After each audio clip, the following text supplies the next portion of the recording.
That's the situation the Knicks are in, and that's what makes this signing even better than the play is looking.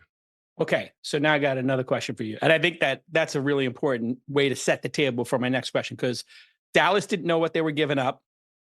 And obviously nobody in the league knew he had this much potential. And the Knicks obviously knew he had potential, but they were putting him alongside Randall and our number 3 pick at the time, RJ Barrett.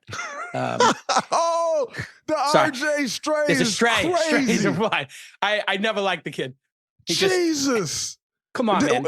Every time he drove the basket, he would miss layups. You can't miss layups. So Knicks fans hated RJ Barrett.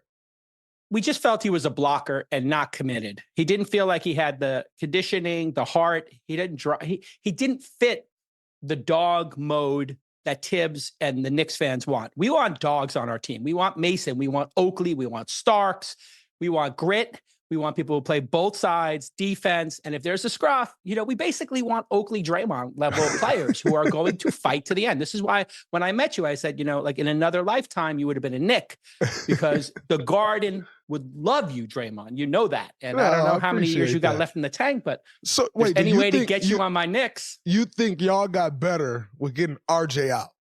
I absolutely believe RJ was a blocker for our success. 100%. Wow. Because you got to remember, who did we get when we got rid of RJ? We got OG. And OG is the Tibbs player. He'll play 40, 42, 48, whatever number of minutes you give him. He'll play defense. He'll set screens, and he can score the 3. This is what Tibbs wants. So this is my next question. How much credit do you give to this front office? Because you worked with the best front office, I don't know, in 20 years, and you put together the 2 best, most beautiful teams since, the what was it, the 73 win bowls, the 72 win bowls, whatever. 72 win. There's only one team with 73. 73, that's you. And then 72 was theirs. So let's pause for a second here. They got OG. The year before we got Hart. We got your guy Al Dante. He was underrated, clearly. And then this kid Hartenstein, who is a passing big man with the soft touch and the floater. How good is our front office? Because we have nobody. I think our highest rated draft pick is maybe the 16th or 17th. You know something about going low in the draft and then becoming an all-star and a champion. How good is our front office? Because we've now established that we got Brunson for a steal. Now go down the line. The 4 players I just talked about, Hartenstein, Hart, OG, and your guy, Al Dante. How good's our front office right now? I think y'all front office has done great for all those things that has happened with y'all team that you just named. I think the front office has done a great job in putting together a team that is just good enough to excite Knicks fans in the Garden and just good enough to win a couple playoff series and not quite good enough to win a championship. I think y'all front office has done an incredible job of that. I'll also tell you another underrated move of the front office, bringing in Tibbs.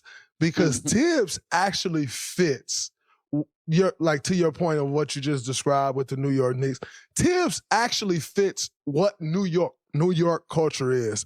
It's go, go, go. Hustle, bustle. You hit the streets of New York, you're walking to this meeting, you're running to that meeting, you're crossing over in front of this taxi. It's go, go, go, go, go. Josh Hart's playing 48 minutes. Jalen Brunson's playing 46 minutes. Dante's playing 45 minutes. That he actually fits the New York model, bar none. Now, here's the thing, though. When you start talking about all of those all of those minutes, OG Anunoby, hamstring, it don't always show up right then, but it shows up in the most important times and yet kind of the worst times. OG Anunoby is probably now out for this series. That's a big game changer. And a hamstring is not pretty, right? That's a hard one. He's probably won't be back until midway through the next series. And when he gets back from that, he probably still won't be right. That's going to take a while to get over because you also got to get over that mentally. And so to your question, I think the front office has done an incredible job from the coaching staff they've put together to the roster that they've put together. But I'm going to tell you this. Coach Izzo used to tell me this term all the time. And he used to say, Draymond, we have this term in basketball in coaching, we have this term in coaching that we like to use. And when you look around, a lot of guys really fit into the mold. And I'm like, all right, coach, what's the term? Just good enough to lose with. And that's what I think the Knicks are. I think the Knicks are a fun team to watch. I think they're hard-nosed. I think they got guys that compete. But I don't think they quite have enough to get over the finish line. And guess what? It's looking like there's going to be a new champion in the NBA this year. A young champion that we've never seen in the NBA before as a champion leading a team to a championship. That looked like it's pretty much going to happen because I think Denver's toast. And so the only chance that doesn't happen is if Denver wins again. They don't stand a chance. However, I'm sorry to tell you, J. Cal, I don't quite think it's the Knicks year.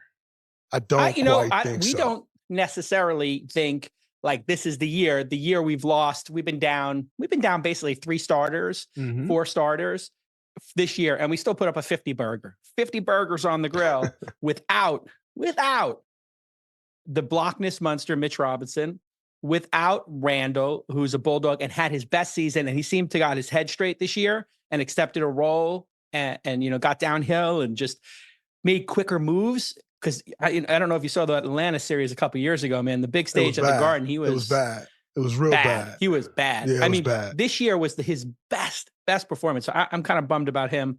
And so, we're realistic. It ain't pretty, but it's gritty, and nobody wants to face us. Because you were out there saying, "Oh, we're not getting past the 76ers. Joel Embiid, we got no answer." Man, Joel could move. Zip. The guy could not move. He's out there he playing. Was 80. What was he? 70%? He's out there playing on a half of a knee. Can't move. Like, come on. All right. But listen, you still thought they were going to beat us. You want me to tell you what this is going to lead the Knicks to? I'll tell you what this is going to lead the Knicks to. Okay, tell me. You just mentioned the Atlanta Hawks. Okay. And when they beat y'all. And when they beat y'all in the Garden. Yep. That team then thought that they had a squad that was ready to compete. And they haven't reached near the conference finals since then. They've barely reached the playoffs since then because, like, in the Eastern Conference weak as fuck.